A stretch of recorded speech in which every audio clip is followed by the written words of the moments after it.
علیکم ورحمۃ اللہ وبرکاتہ۔ میرے استاد مہرباں ہیں آپ، میرے استاد مہرباں ہیں آپ، خوش مزاج اور خوش زباں ہیں آپ، پیار کرتے ہیں ہمیں ماں کی طرح، پیار کرتے ہیں ہمیں ماں کی طرح اور باپ کی طرح مہرباں ہیں آپ۔ میں سید علی گلشن اطفال اردو پرائمری اسکول نیلنگا سے آج ہم آپ کے سامنے یوم اساتذہ کے موقع پر استاد کا تعارف پیش کرنے جا رہے ہیں۔ سماج کو برے اور غلط رسم و رواج سے روکنا استاد کی تحریک ہے، جو طلباء کو اس لیے رلاتا ہے کہ وہ زندگی پر مسکرا سکے۔ یہ استاد ہی ہے جس کے خوش اخلاقی سے سماج کی قدروں کی تمثیل ہوتی ہے۔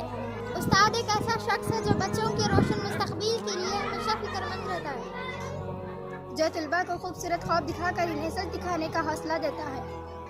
کوئلے کی کانوں سے ہیروں کی تلاش اس کا مشغلہ ہے۔ اخلاق کا ایک ایسا مجسمہ جو طلباء کو سماج میں کہیں دیکھنے نہیں ملے گا، جو لفظوں کو طلباء تک پہنچانے کے لیے اپنی آنکھوں میں کانٹے چبھو لیتا ہے۔ طلباء کو اندھیروں سے بچانے کی فکر اسے ایسا راستہ دکھانے میں مدد کرتی ہے جو راستہ کہکشاں سے